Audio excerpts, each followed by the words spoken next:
എപ്പോ നോക്കിയാലും ഒരു സന്തോഷം പറയും. എപ്പോ നോക്കിയാലും ആ ചിരിച്ച മുഖമാണ് എവിടെ നോക്കിയാലും. ഞങ്ങളുടെ ലൊക്കേഷനിൽ ഏറ്റവും ശബ്ദത്തിൽ ചിരിക്കുന്നത് ഞാനും രേഷ്മയാണ്. ഞങ്ങള് വന്നാ പിന്നെ പറഞ്ഞിട്ടൊരു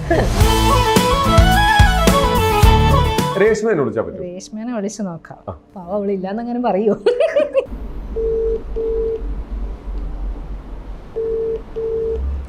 ഹലോ എടി ഒരു അത്യാവശ്യ കാര്യം ഉണ്ടായിരുന്നു. 35 രൂപ ഇട്ട് തരുമോ? 35 രൂപ വെറും 35. വെറും 35. ആ ഇട്ടേരെ നീ ഒന്ന് ജിപേയിൽ ഹായ് അയക്കോ? ഓ ആയിക്കോട്ടെ ആയിക്കോട്ടെ.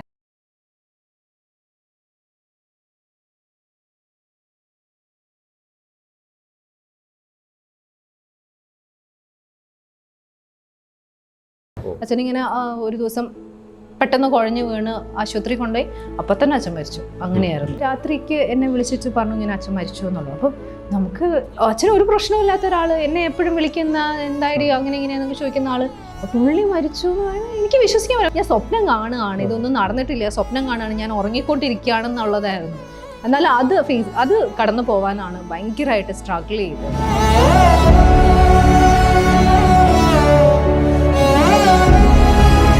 രണ്ടുപേരും ഒരുമിച്ച് മുമ്പോട്ട് പോകണമെങ്കിൽ അതിന് ഒരു അറ്റം വരെ പോകണമെങ്കിൽ അവിടെ എന്താണ് വർക്കൗട്ട് ആവുന്നത്? നമുക്ക് അങ്ങോട്ടും ഇങ്ങോട്ടും കാര്യങ്ങൾ തുറന്നു പറയാൻ പറ്റണം. എല്ലാ റിലേഷൻഷിപ്പിന്റെയും ബേസ് അവിടെ നല്ല ഫ്രണ്ട്ഷിപ്പാണ് വർക്കൗട്ട് ആവേണ്ടത്. ഒരാളെ കൺട്രോൾ ചെയ്തുകൊണ്ടിരിക്കും. ഒരുമിച്ച് പോകാൻ പറ്റാത്തൊരു കാര്യമാണെങ്കിൽ വിട്ടേക്ക് അവരവരുടെ പാട്ടിന്. കഷ്ടപ്പെട്ട് മനസ്സ് മടുത്ത് ജീവിക്കുന്നതിനേക്കാൾ നല്ലത്